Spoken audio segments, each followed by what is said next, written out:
Welcome to Easy Learning. Exercise number 139.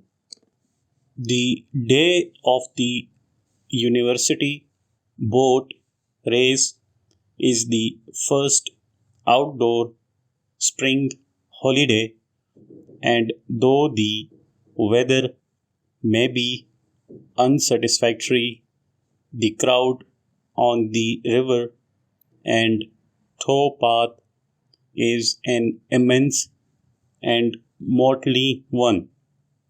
Here we have the parliamentary hand, the insurance broker, the compiler of prospectuses and amalgamation schemes, the arbitrator engaged in arbitration cases, members of the legislature who have turned their backs on legislative matters for a short time, the administrator and the administratrix.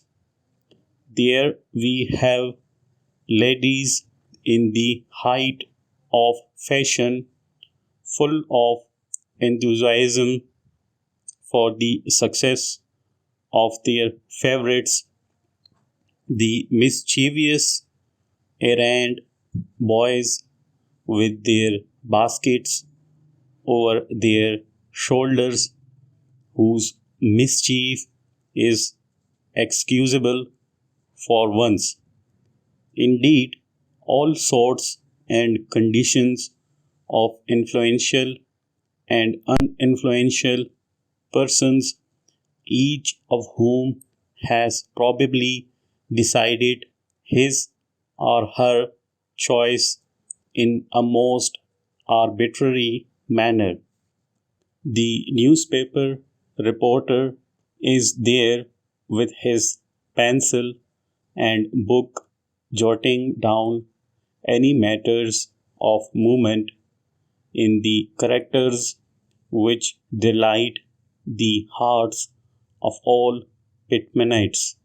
The result of the race is sent by telegraphic communication, both telegram and cable, to all parts of the globe. Undoubtedly, people think more of the manner of winning than of the prize at stake, and thus the boat race exemplifies the saying of the most lovable of all Scotsmen, Robert Louis Stevenson, who wrote, "Our business in this world is not to succeed, but to continue to fail in good spirits."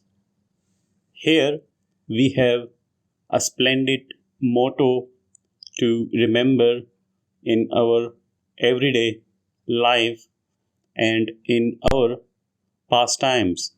Full stop.